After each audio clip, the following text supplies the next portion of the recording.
Gaby French. Oh my gosh. First, what did you think when you got a Theatre World Award? Just felt really touched. And you know, making my Broadway debut, it's a dream come true. So to kind of have this as a bonus, really, is just really, really lovely. And I feel really honoured to be receiving it. And you're in Hangmen. I am. We have 2 weeks left. I know, and it's So quick. and your character is a very important. You're like you drive that plot to like such a conclusion. I do, and it's really fun actually because it kind of leaves the audience wondering what's happening especially at the interval, and that's what we want, and I think that's what the writer wants, is that whole interval to be I don't want to give it away. You know, is them wondering. It's very careful. Is them wondering, right? And you play a moody teenager. I do, I absolutely do, which I'm not a teenager myself. So it was actually quite nice to explore something that's very different to me, and I've been with the character for quite a few years now, and we tried to do it in 2020 with COVID. So it's really special. It feels really special this time around, you know, especially after a pandemic when you realise how important the arts are, and especially going to see theatre, you know.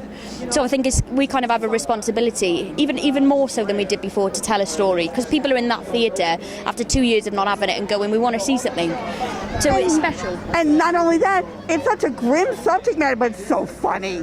It is, and I think Martin kind of strikes that balance of dark comedy, but also, you know, the truthfulness. That's what runs throughout the play. It is the truth of it, and it really was like that in 1960s in Northern England.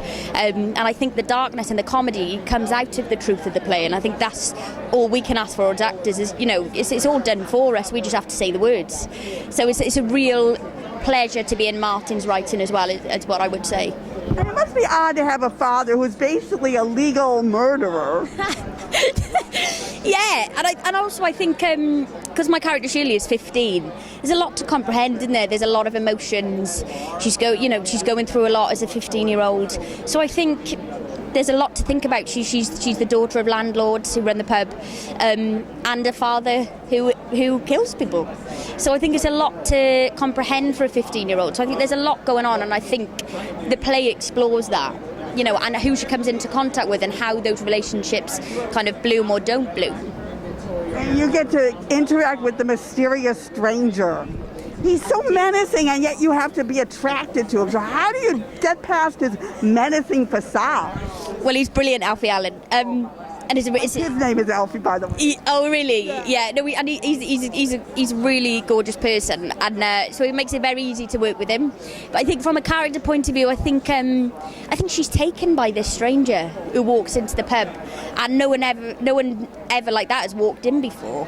So I think she is just kind of taken by what he's about, who he is, and he's showing her attention, and that is something that is really special to her, because she doesn't get that often from people in the pub, you know. So suddenly this person is paying her attention, and I think it excites her. It doesn't hurt that he looks like a young Malcolm McDowell. Pardon, sorry? He looks like a young Malcolm McDowell. True. Yeah, I hadn't thought of that before. Yeah. Yes. But yeah, you know, he plays it so brilliantly, so that's quite. It's easy for me to bounce off, and it's lovely to share the stage with Alfie. I really like him, and David, who plays my dad, and they're the two newbies to the production, and they are both brilliant and really lovely, generous people. So it makes my job a lot easier then. Well, congratulations, and enjoy the show. Thank you so much. Lovely to meet you. Nice to meet you too.